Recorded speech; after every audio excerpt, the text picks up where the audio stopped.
Hello everyone, welcome to the Late Night Show with Jay. I'm your host, the one and only Jeremy, and today we are joined by a well-acclaimed author, Henning Mankell, writer of The Man on the Beach. Mr. Mankell, how are you today? I'm wonderful, thank you. Thank you for having me. And please, call me Mango. Mango, like the fruit. Yes, sir. Alrighty then. So tell us a bit about yourself, Mango. Well, I was born and raised in Stockholm, Sweden, where I found love for writing. I spent countless of hours writing children's books and mysteries. I know it's a weird duo, but hey, that's what I like to do. My hobby and love for writing became a passion and a career very early. I also love Detective Wallander, which is why I wrote the story of The Man on the Beach. The story is based on his mysterious cases. Wait, you mean to tell me Kurt Wallander's real? And this is a true story? Well, I never met him personally, and I could only get a certain amount of information for the story, so let's just say it's based on some true events. But I wish I had the opportunity to meet him in person. Well, it's funny you say that, because we have a special guest that's joining us today. I'm not sure if you know him or not, but I think you two might get along. Come on in, Kurt! There's no way.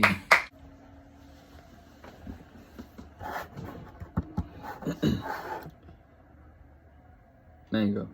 Really, that's how you want us to call you? Oh, I mean, you can call me whatever you like. Now that you're here, I think something we all have been wondering is this story true? How accurately did he display the case? That's all we're wondering. Honestly, I was really impressed with how he captured how I was feeling throughout the case. And not only was the case accurate, but Mango here knew the emotions I was feeling. That is really impressive. Now that we're all here, for the viewers at home, The Man on the Beach is a story about Wallander, a detective in Sweden, who is solving a very mysterious case. Mango, why don't you? Yeah, no problem. The story is about a case where a taxi driver had one of his customers, Alex Anderson, die in his very own taxi. He seemed to have died from a poisoning, and after investigating, Wallander had a lot of trouble finding a lead on how it happened. And he works with his team of police officers, Ryberg and Hansen, to solve the case while not living their best life.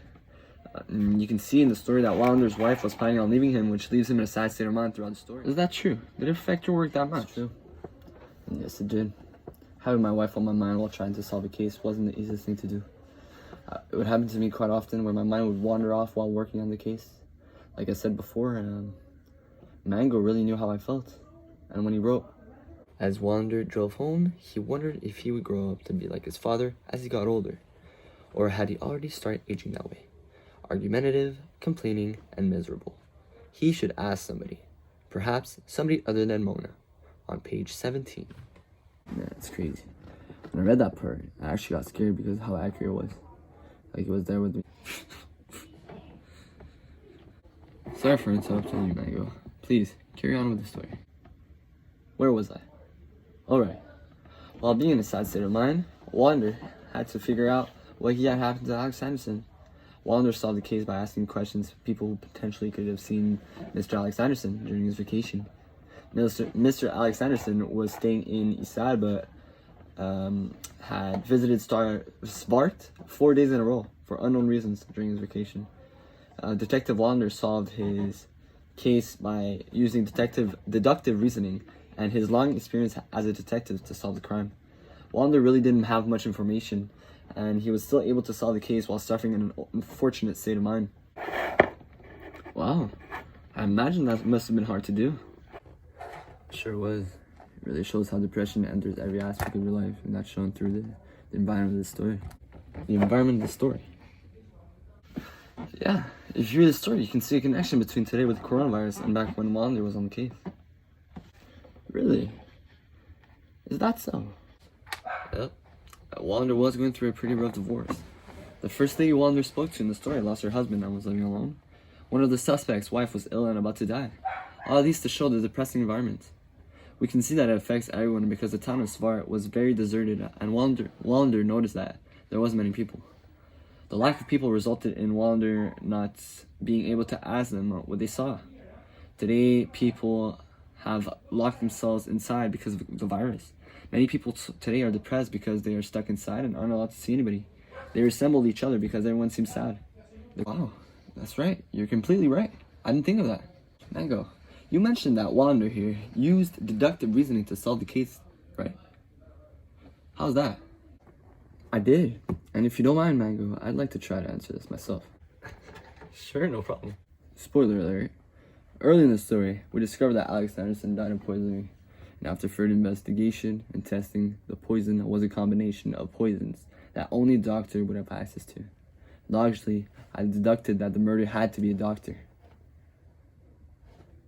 That's right. And I imagine by investigating people, you were able to find who the doctor was, right? I was. I remember Ryberg telling me that. A doctor knows a poison. Page 132. It was at that point that everything came to me. It all made sense. But the way Mango wrote this in the book, it made it seem like it was yesterday. Wow. I imagine it must have felt so realistic when you were there. The feeling of expressing how you were feeling. That's crazy.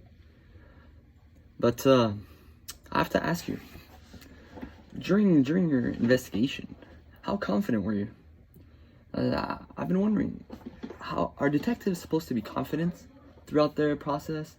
It seems that you were going through a pretty rough time. I don't want to doubt you, but if I was in your place, I wouldn't be confident at all. No. You're completely right, and I don't know who could be in my shoes and wouldn't feel non-confident. To be honest, I really wasn't confident.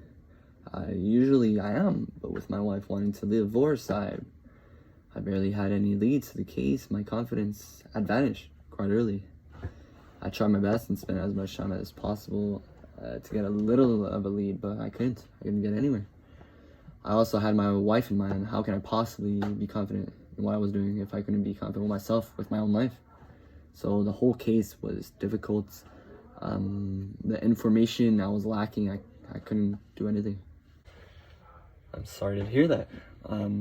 I fully understand what you're trying to say. Confidence is something that is very useful. It will bring you, it will strive you, it will take you to places, and without it, good luck trying to do anything. But you did great. And Mango, was anything specific you were trying to say to the audience while writing the book? I can't wait to read this to find out what all this excitement. I did leave a little message in the story, if you look closely, and maybe you'll catch it.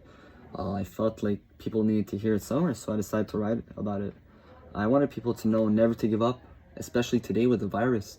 You kids at school right now, you're struggling through a lot today, and I can't understand how much struggle you're going through with the school online, the homework at home, a lot of classes you might have to teach yourself because class isn't interesting enough. But here, Wallander is in the same boat as all you students. Not the same situation, but practically the same thing. He was struggling with life issues with his wife and had to work on a very hard case. But with the help he got, he was able to push through the sad hard work and solve the mystery. Hard work paid off, and he never gave up. Just like you should never give up.